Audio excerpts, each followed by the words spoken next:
Porque agora vemos como em espelho, obscuramente. Então veremos face a face. Agora conheço em parte.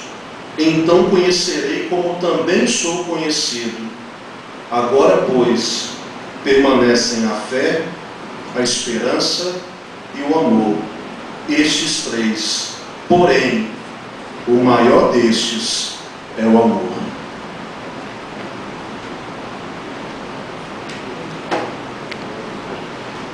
Era uma vez um galo que acordava bem cedo, todas as manhãs, e dizia para a bicharada no galinheiro: vou cantar para fazer o sol nascer.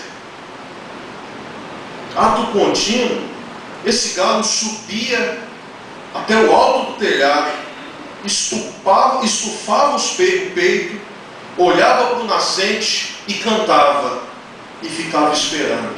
Dali a pouco, a bola vermelha começava a aparecer, até que se mostrava toda, lá em cima da montanha, iluminando tudo. O galo se voltava, orgulhoso, para os bichos e dizia: eu não falei para vocês? E todos ficavam boquiabertos e respeitosos ante ao poder tão extraordinário conferido a um simples galo, cantar para fazer o sol nascer.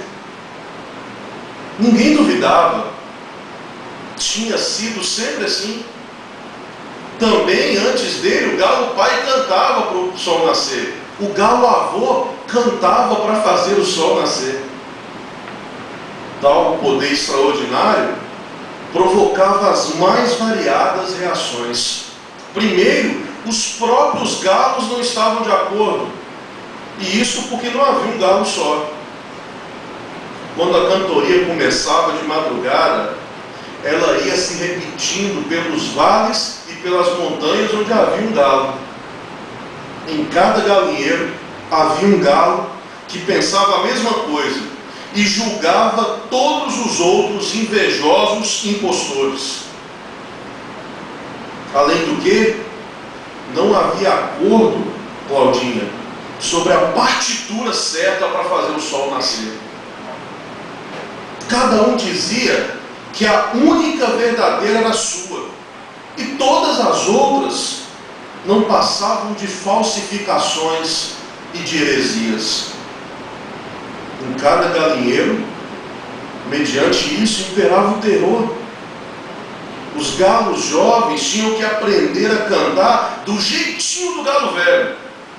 E se houvesse algum que desafinasse ou trocasse bemóis por sustenidos, era imediatamente punido. Por vezes, a punição era a proibição de 1 ano de poder cantar. Sendo mais grave o desafio, ameaçava-lhe com o caldeirão de canja do fazendeiro. Depois havia grande ansiedade entre os moradores do galinheiro. Vem cá, e se o galo ficasse rouco? E se o galo um dia acordasse e tivesse esquecido a partitura? Quem cantaria para fazer o sol nascer? O dia não amanheceria. E por causa disso, todos cuidavam do galo com o maior cuidado. E ele, sabendo disso, exigiu um tratamento de primeira. E aconteceu, como era inevitável, que certa madrugada o galo perdeu a hora e não cantou para fazer o sol nascer. E adivinha o que aconteceu? O sol nasceu. O galo acordou com um rebuliço no galinheiro e todos falavam ao mesmo tempo: o sol nasceu sem o galo, o sol nasceu sem o galo. O pobre galo não podia acreditar naquilo que os seus olhos viam, a enorme bola vermelha lá no alto da montanha. Como é que isso era possível? Ele teve um ataque de depressão ao perceber que o seu canto não era tão poderoso como ele pensou que era. Além disso, a vergonha era grande diante de todos. Passou-se muito tempo sem que ouvisse o canto do galo deprimido e humilhado no galinheiro. Até que numa bela manhã, o galinheiro foi novamente despertado com o canto do galo. Lá estava ele, no alto do telhado, peito estufado. Um peru que estava por lá olhou para ele e na gargalhada disse: "E aí, galo, está cantando para fazer o sol nascer?" Debochado peru. Mas o galo respondeu: "Não, antes eu cantava para fazer o sol nascer. Hoje eu canto porque o dia nasce." História que o Rubem Alves nos brinda. Religião não é apenas um conjunto de crenças. Religião não é apenas um conjunto de orações ou de uma série de rituais. Religião é, antes de tudo, uma maneira de ver as coisas. A religião não pode mudar os fatos do mundo em que nós vivemos, mas a religião pode transformar a nossa visão desses mesmos fatos e acontecimentos, o que por si só já faz uma grande diferença. É preciso que a religião signifique para nós mais do que apenas um comprometimento com o comportamento ético e com a necessidade de amarmos o próximo como a nós mesmos. Sim, a religião precisa nos ensinar como ver o mundo. Existem certas coisas que acontecem na vida de todos. O sol se ergue toda manhã e ilumina os dias. Ele se põe ao entardecer e o mundo da luz dá lugar à escuridão. As semanas passam e as estações do ano sucedem umas às outras. Nós vivenciamos fases ruins e boas, nós adoecemos e nos recuperamos, nós envelhecemos e percebemos a mudança no nosso próprio corpo. Houve um tempo em que as pessoas acreditavam que o sol nascer, que a estação das chuvas ou o sucesso da colheita dependiam inteiramente do fato de proferirem certas orações ou realizarem certos rituais. Hoje sabemos que o nascer do sol, que o passar dos dias não depende dos nossos rituais. No entanto, as nossas orações e espiritualidade afetam diretamente a maneira como nós encaramos cada um desses fatos. Isso nos remete ao que talvez seja a maior de todas as questões. Será que o mundo faz sentido? Será que a noite é uma parte necessária e benéfica para garantir a harmonia da natureza, ou é apenas um momento perigoso e caótico? A noite representa o toque de Deus na instalação do equilíbrio do mundo, ou é total ausência dele? Envelhecer e ver a morte se aproximar faz parte dos desígnios de Deus, ou isso é simplesmente resultado do nosso corpo estar perdendo vigor, como acontece com tudo mais na natureza? Será que o mundo faz mesmo sentido, ou tudo que a gente vive aqui é obra do acaso? Eu espero nessa noite que, sinceramente, vocês não estejam esperando a resposta minha para isso. Nosso pastor volta de férias amanhã. Entretanto, eu queria ressaltar um detalhe. Entretanto, eu queria trazer algo para a nossa reflexão. Nós parecemos precisar ver o mundo como algo que faz sentido. A exemplo do galo na história do Rubem Alves, nós queremos que as coisas tenham explicação, e mais que isso, essa explicação seja dada por nós mesmos. E mais que isso, essa explicação seja dada por coisas que nos são familiares. Nós precisamos ver o mundo, ver as coisas que acontecem no mundo como algo que faz sentido, como algo que tem nexo. A filósofa Susan Leiger diz que o ser humano pode se adaptar a qualquer coisa com a qual a sua imaginação possa lidar, mas ele não consegue administrar uma coisa: o caos.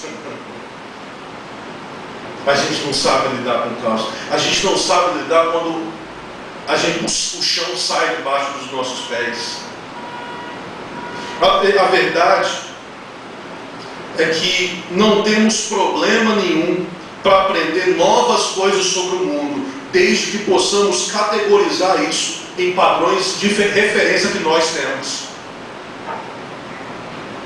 Talvez tenha sido, e talvez mesmo, talvez tenha sido por esse motivo que no século XVI a igreja teve tantos problemas para lidar com as descobertas de Copérnico e de Galileu.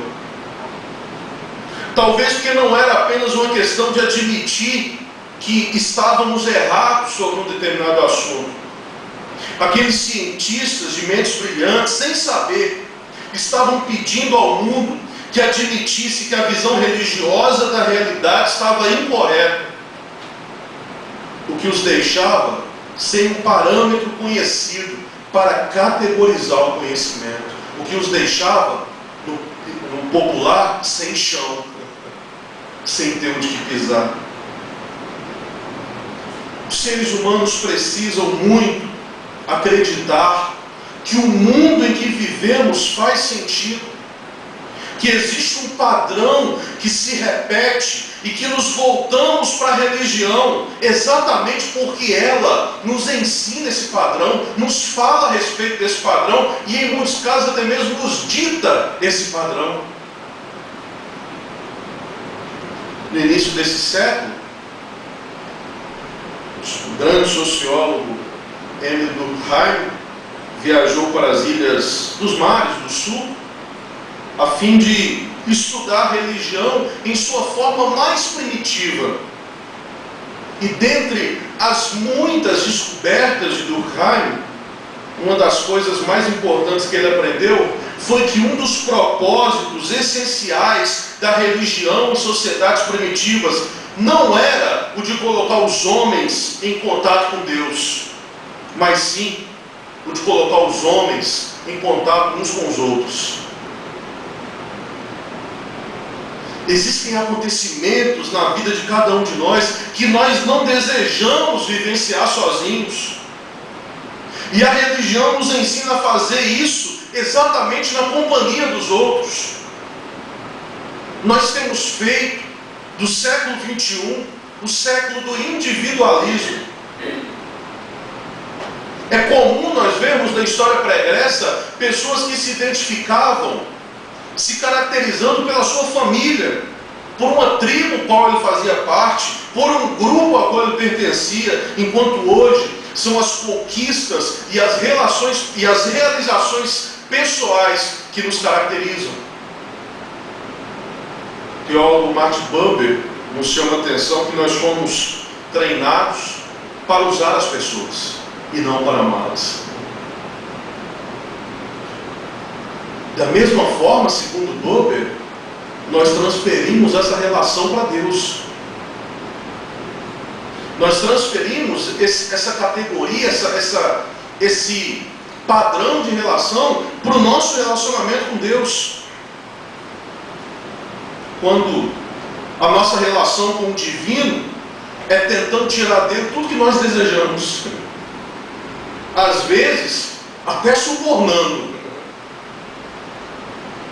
Deus se transforma num objeto, um Deus que existiria apenas para que nós possamos tirar proveito dele. Deus jamais nos usará como objeto, mas tampouco permitirá que façamos o mesmo com ele.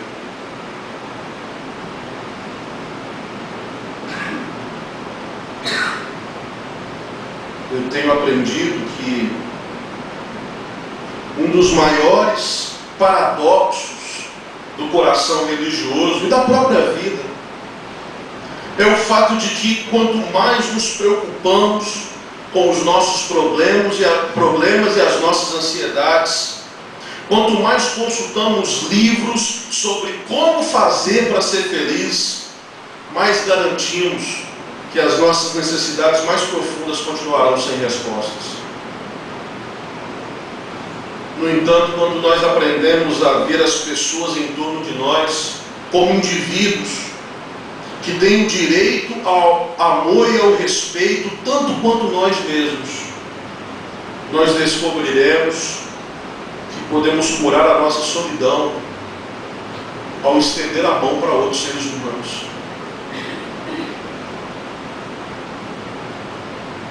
E talvez se perguntassem para mim, Bruno, então o que a religião oferece à alma solitária? Eu poderia responder com uma única palavra: comunidade. Comunidade. Em uma sociedade que segrega o velho do jovem, que segrega o rico do pobre, a igreja deve representar um lugar onde as barreiras caíram e todos somos iguais perante Deus. Neste lugar, o meu sucesso não significa o seu fracasso. Talvez não exista nada mais triste do que vivenciar sozinho uma intensa alegria ou uma imensa dor, sem ter ninguém para dividir a nossa felicidade ou o nosso pesar.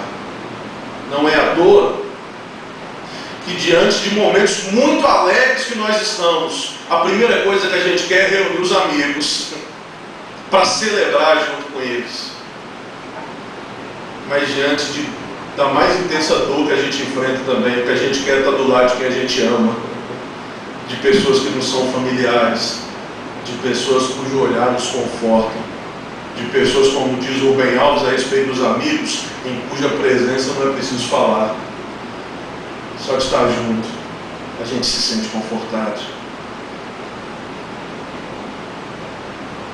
Interessante que a palavra religião tem a mesma raiz latina da palavra religar. E permitam-me aqui dizer que, como Durkheim descobriu, o que a religião faz de melhor é unir as pessoas que estão ao nosso redor.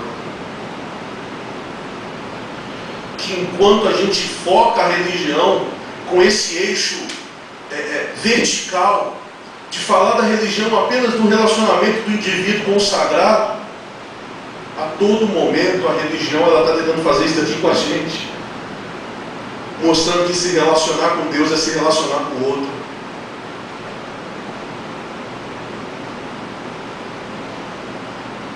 Religião não é apenas um conjunto de crenças e afirmações a respeito de Deus. Religião também é comunidade, família. A religião coloca as nossas alegrias e os nossos sofrimentos em um contexto. Eu, diante desse quadro, diagnosticado por essa reflexão, eu sinto que as nossas igrejas traíram sua principal vocação e razão de existir, a de conclamar e convocar todos para participar de uma comunidade, quando permitiram que a competitividade se infiltrasse em seus domínios. Nós traímos nossa missão de promover a reunião de indivíduos em comunidade, quando nós permitimos que um ambiente competitivo e posturas recriminadoras se instalem em nosso meio. Servir a Deus se transforma em muitos contextos em usar o outro, em me aproveitar do outro. E o Evangelho nos comunica a todo momento uma simples mensagem: você quer ser servo de Deus? Seja servo do outro. Você quer servir a Deus? Sirva o outro. Senhor, mas quando que te vimos com fome e não te demos de comer? Quando que te vimos enfermo e não te visitamos? quando vocês fazem ou deixam de fazer a qualquer um dos meus, é para mim que vocês estão fazendo ou deixando de fazer. Isso me leva a pensar, olhando para o texto lido, como estão as coisas que se veem por reflexo nos espelhos.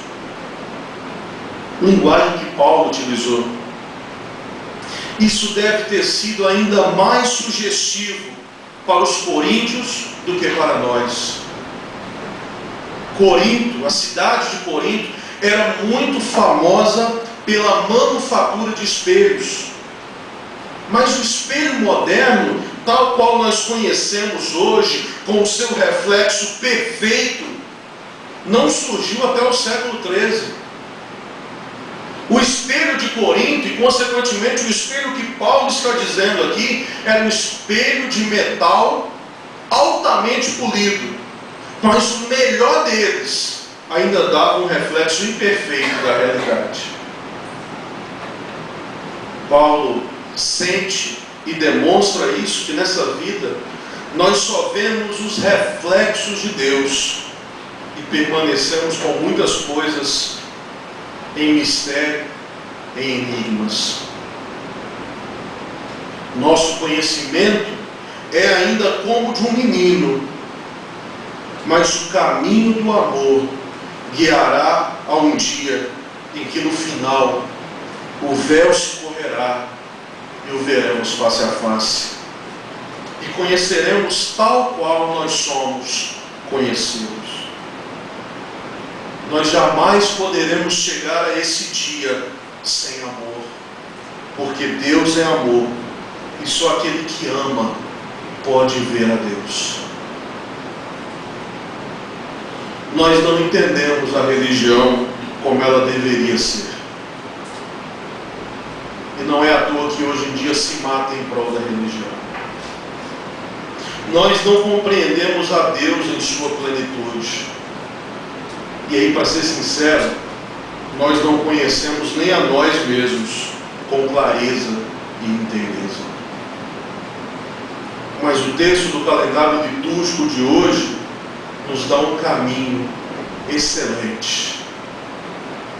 O amor precisa ser um catalisador que nos faz transformar uma religião solitária e utilitarista em comunidades solidárias espalhadas por este mundo.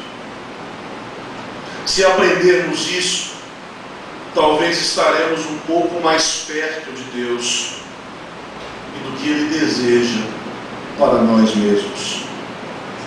Talvez pudéssemos então parar de cantar orgulhosos, achando que o sol nasce pela nossa ação, e aprender a celebrar o nascer do sol com um canto humilde de quem decidiu simplesmente viver.